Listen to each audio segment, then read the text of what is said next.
Time now for a look back at the top headline makers of 2021. Amid competition between the U.S. and China, there's been a shift towards a multipolar world with significant changes in the political environment of international relations. Soo-young zooms in on the major geopolitical changes over the year.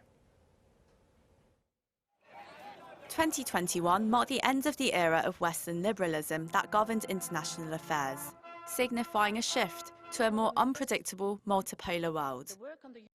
First, a reversal of democracy.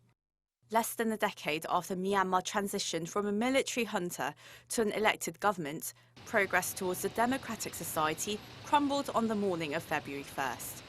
The military staged a coup, once again seizing control and detaining civilian leader Aung San Suu Kyi. It began brutally clamping down on citizens who flooded the streets in peaceful protest.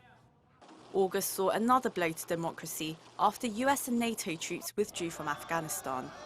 The Taliban swept across the country and captured the capital of Kabul, stoking fear that the fundamentalist group would once again begin a reign of terror, particularly for women and girls.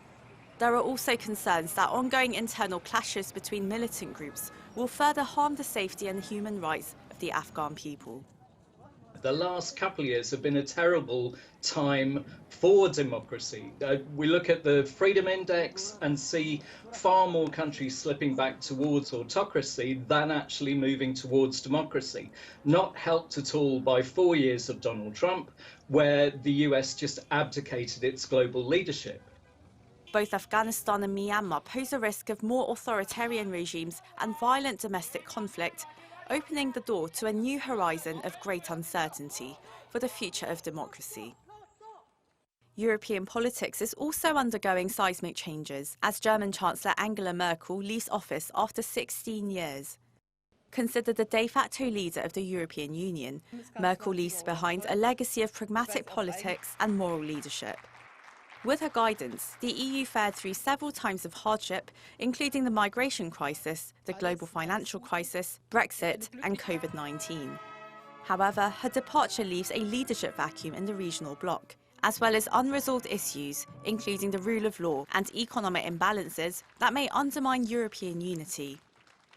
The change in Europe coincides with a general shift in world politics from a focus on transatlantic affairs to the Indo-Pacific. Following the United States' pivot to the region, the United Kingdom and the European Union have released their own policy guidelines, branding China as a strategic competitor. Experts say the Indo-Pacific will see the rise of smaller, so-called minilateral groups of countries working together to reinforce maritime security, collaborate in trade and new technologies, as well as reinforce shared values.